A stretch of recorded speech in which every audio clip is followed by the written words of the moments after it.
মা চেয়েছিল মেয়েটা রান্না শিখুক, কিন্তু যতই চেষ্টা করুক সে কখনো ঠিকভাবে শিখতে পারলো না। এই নিয়েই একদিন মা তাকে খুব বকাঝকা করে। মেয়েটার মনে হয় সে তো এখনো অনেক ছোট, তাহলে মা এত কঠোর কেন? ঠিক সেই সময় হঠাৎ মায়ের মুখ দিয়ে রক্ত বের হতে শুরু করে। তখনই বোঝা যায় তিনি একটা ভয়ঙ্কর রোগে ভুগছেন। মরার আগে মায়ের একটাই ইচ্ছা ছিল তার মেয়ে যেন নিজের পায়ে দাঁড়াতে শেখে, তাই তিনি নিজের সব সঞ্চয় মেয়ের নামে করে দেন এবং ট্রান্সফারের কাগজটা লুকিয়ে রাখেন মেয়ের প্রিয় পুতুলের ভেতর আর চুপ করে বলে দেন এটা কাউকে বলবি না। তারপর তিনি ধীরে ধীরে চিরঘুমে তলিয়ে যান। কিন্তু মেয়েটা বুঝতেই পারে না, তার মনে হয় মা শুধু ক্লান্ত হয়ে ঘুমিয়ে পড়েছে। সে মায়ের ঠান্ডা শরীর ছুঁয়ে দেখে আর কাপড় আঁকড়ে ধরে মায়ের পাশেই ঘুমিয়ে পড়ে। এদিকে মা তখন আর জীবিত নন, তিনি হয়ে গেছেন এক অসহায় আত্মা। সে শুধু নিজের মেয়েকে দেখতে পারে কিন্তু ছুঁতে পারে না। প্রতিদিন রাতে মেয়েটা মায়ের পা ধুয়ে দেয়, তার সাথে গল্প করে, কিন্তু মা আর কোনোদিনও সাড়া দেয় না। মেয়েটা ভাবে মা এখনো তার উপর রাগ করে আছে, আর সেই ভুল ধারণা থেকেই সে রান্না শেখা শুরু করে। এদিকে বাড়ি থেকে অদ্ভুত গন্ধ বেরোতে শুরু করলে প্রতিবেশীরা খবর দেয় তার বাবাকে।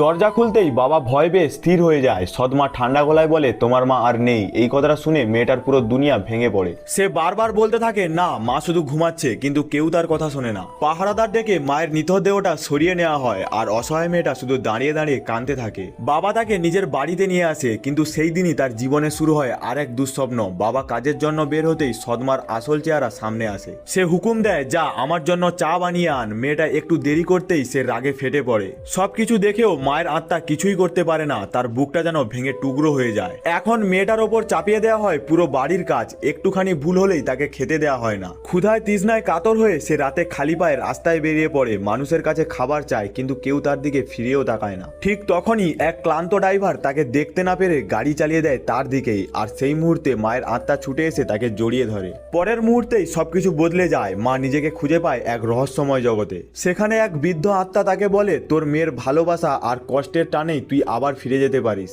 এরপর হঠাৎ মা চোখ খুলে দেখে সে একটা হাসপাতালের বিছানায়, আর তার পাশেই শুয়ে আছে তার মেয়ে। কিন্তু এবার তার চোখে শুধু মায়া নেই, জ্বলে উঠেছে প্রতিশোধের আগুন।